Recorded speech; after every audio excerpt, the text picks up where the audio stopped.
어, 안녕하십니까. 그리고 오랜만에 뵙게 됐습니다. 지난달에 아마 김대중 대통령 그 100년 기념사업 추진위원회 기획위원장으로서 김대중 대통령 100년 그 탄생의 의미와 또 사업 추진의 의미를 이제 설명하는데 함께 했었는데요. 오늘은 제가 제 정치인 국회의원 전 국회의원으로서 여러분들께 좀 호소도 하고 하소연도 하고자 해서 이 자리에 서게 됐습니다. 이 자리를 마련해 주신 우리 제가 평소에 정말로 존경하는 초선 의원인 민주당으로서는 참 보배 같은 그런 오영환 의원님께 다시 한번 이 자리를 빌어서 감사드립니다. 그리고 제가 이 말씀을 드리려고 많이 벼르고 별렀는데 좀 시간이 좀 지났습니다. 그것은 이재명 대표께서 피습을 당해서 병상에 있는 상태였기 때문에 그 병상에서 빨리 회복되기를 바라면서 기다렸는데 이제 거의 회복돼서 퇴원하셨고 했기 때문에 더 이상은 기다리는 게 무의미하다는 판단에 서서 오늘 이 자리에 서게 됐습니다. 제가 오늘 말씀드리고 싶은 것은 사유화된 예비후보 검증에 대한 제 나름대로의 입장과 문제점 지적입니다. 너무 심한 거 아닐까요?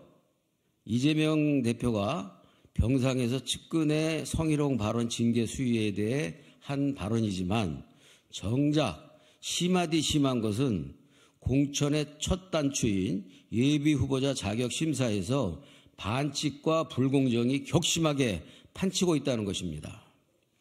정당의 핵심이자 가장 공정하고 절대 투명해야 하는 공천은 정작 시작도 하기 전에 분탕질에 난리 법석이 난 것입니다.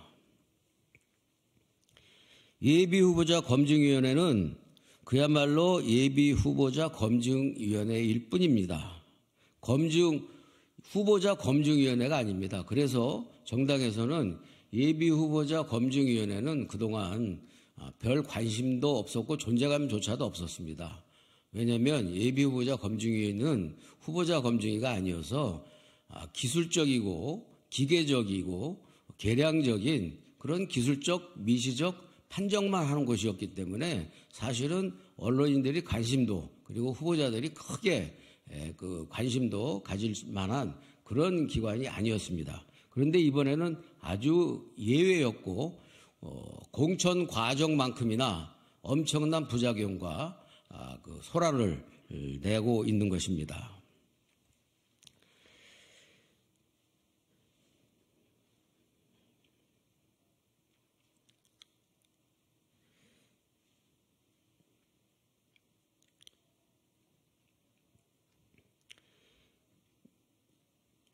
이 과거 특별히 그 존재감조차 없던 예비 후보자 검증위가 공간이 출범도 전에 그 관심을 모으고 시작도 하기 전에 민주당 공천관리위원회의 공정성을 심각하게 훼손하고 있는 이런 괴이한 현상에 대해서 여러 언론인들께서 다시 한번 꼼꼼히 살펴봐 주시고 문제점을 지적해 주시기 바랍니다. 그것이 민주당의 건강성과 민주성을 되살리는 길이라고 저는 생각합니다.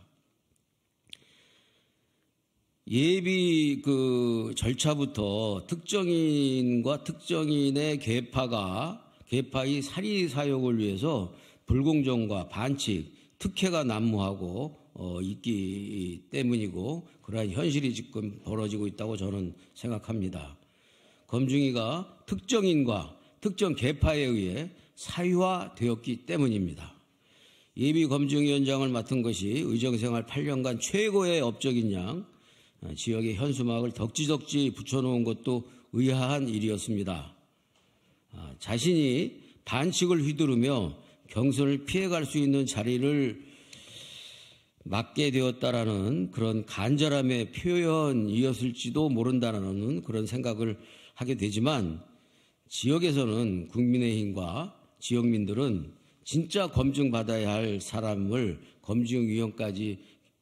검증위원도 아니고 검증위원장까지 시켜놓고 이렇게 자랑까지 한다고 당과 당사자를 조롱하고 비난하고 있는 분위기도 상당히 있습니다. 자신의 검증을 피하기 위한 온갖 노력을 하여 검증위원장을 맡더니 전략기획위원장이 맡아왔던 공천심사위의 간사 역할까지도 꿰찼습니다. 불행하게도 국민의힘의 비판보다도 한 발 더 나아가 더 나쁜 상황이 벌어진 것으로 보여집니다. 만약 이것이 이재명 대표의 결정이라면 아마도 대표로서 결정한 최악의 결정이 될지도 모르겠습니다. 그 후과도 결코 작지 않을 것입니다. 모든 판단은 국민과 당원이 하는 것입니다. 이재명 대표가 단식을 마치고 말했던 첫마디입니다. 명언이고 옳은 소리라고 생각합니다. 그러나 예비 검증 과정의 기준과 결과를 보면 이 말을 믿을 사람은 아무도 없게 되었습니다. 떡잎부터 노랗고 글러 먹어버린 것입니다. 예비 검증위의 첫 작품은 윗선인 사무총장에게 무리하게 단수 공천을 헌납하는 일이었습니다. 한 지역에서 경쟁 출마자가 있는데도 2번이나 연속으로 단수 공천되는 사례는 정당에서는 찾아보기 힘든 아주 이례적인 사안입니다. 오히려 당직을 맡은 사람일수록 공정성을 과시하기 위해 경선의 형식이라도 만드는 것이 관례였습니다. 이렇게 관례를 깬 것은 예비후보자 검증위원장의 셀프 단수 공천을 만들기 위한 자신의 사전 정지 작업이자 상납 행위에 불과했다고 생각합니다. 그러고는 자기 지역구의 구청장 출신 예비 후보자도 함께 잘라냈습니다. 정의찬 씨의 경우 사면복권됐다고 적격 판정을 하고 난 뒤에 특정 언론의 보도로 논란이 일자마자 실수였다면서 몇 시간 만에 부적격으로 번복했습니다. 살인사건과 관련된 사면복권, 이것이 과연 실수로서 그냥 간과될 수 있는 정도의 조그만 사안인지, 그렇게 이 사안을 처리했다면 이것은 기본적으로 예비후보자 검증위원회가 능력이 없거나 무한 책임을 져야 할 대단히 중대한 사건이라고 생각합니다. 당연히 책임지고 당사자가 물러나야 된다고 생각합니다.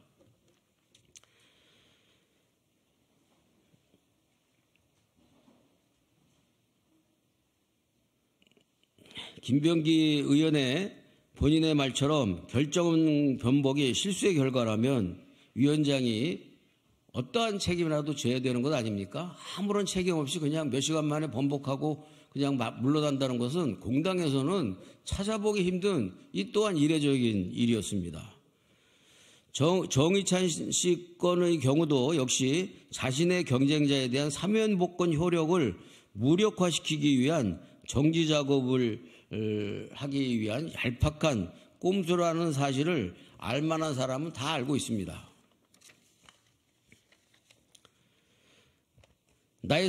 저의 사건은 문재인 정부 시절 사실상 첫 번째 정치적 사건이었습니다. 이 사건은 결국은 결과적으로는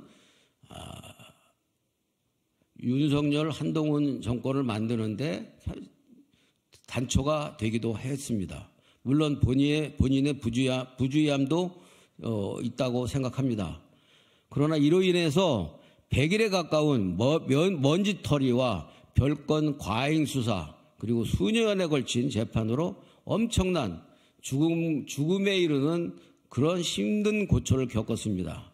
그러나 윤석열 한동훈 특수부 검사의 수사를 석 달 가까이 표적 수사를 받으면서 2번의 구속 영락과 15건의 기소 가운데 12건의 무죄, 단 하루의 실형도 없이 선고실효라는 사면복권으로 가까스로 피선거권과 함께 시민권을 회복했습니다. 과연 정치인 중에 윤석열 한동훈 특수부의 장기 수사를 견뎌내고 회생할 수 있는 국회의원이 과연 오늘날 몇 명이나 될까? 저는 많은 자문을 해보았습니다.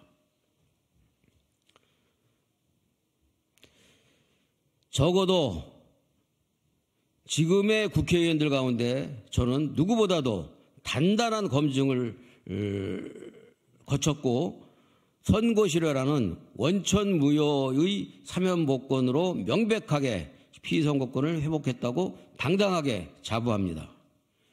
예비검증위원회는 지난 대선 때에 대사면이라 하면서 탈당과 음주운전 등 당규상 부적격 사유자를 대량 적격 심사했습니다. 그렇게 하면서도 검증위원장의 셀프 단수 공천을 위해서 최상위법인 헌법에 보장된 사면복권은 원천적으로 무시했습니다. 최상위법인 헌법이 최하위의 헌도 아니고 당규에 의해 무시된 겁니다. 이와 같은 상위법이 하위법에 우선한다는 기초적인 상식이 무너진 이런 민주당의 현실의 단면을 보여주고 있다고 생각합니다. 정치자금, 뇌물로 유죄를 받고 실형을 받은 일부 사람들은 이미 적격 판정을 받았습니다. 이들의 적격 판정에 대해 시비 걸 생각은 추호도 없습니다. 그러나 실형 판결은 살리면서 사면복권은 역차별하는 것은 분탕질이자 농단이라고 생각합니다.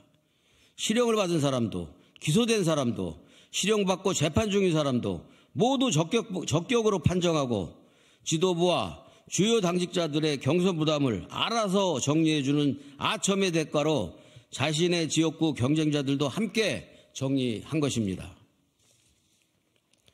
당규에 부적격으로 명시해놓고 강조해왔던 음주운전도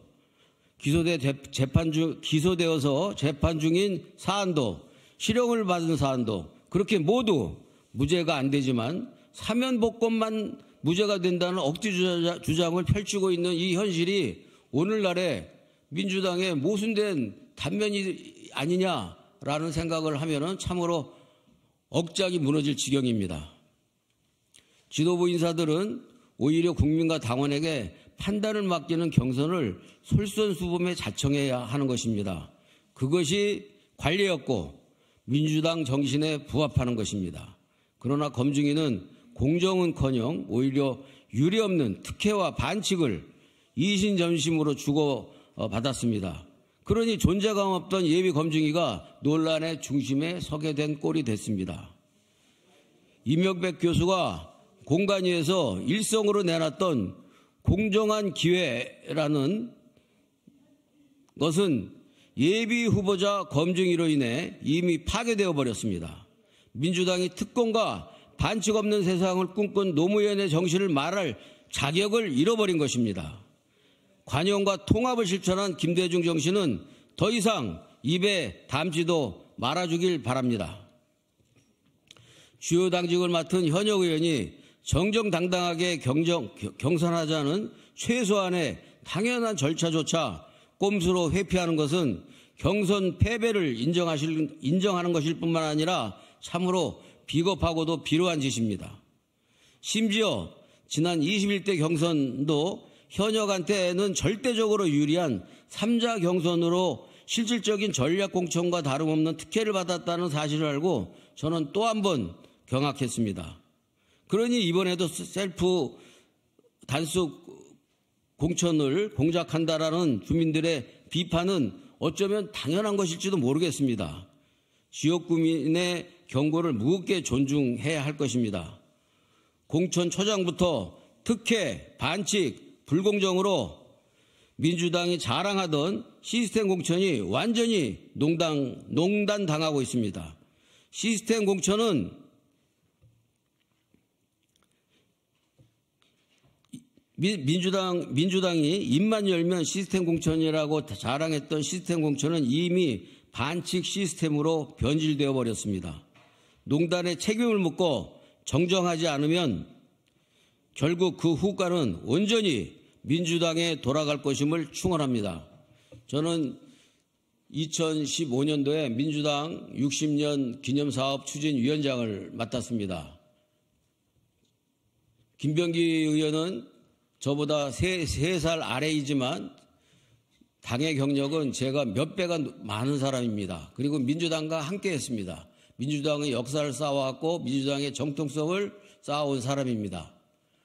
이런 민주당의 정신을 잃어버리고 민주당의 정체성이 흐려져 가고 있는 것에 대해서 통탄하면서 참다 못해 여러분 앞에 서서 이렇게 하소연을 하게 됐습니다. 언론인 여러분들께서 많은 참고를 해 주시기 바랍니다. 이상입니다.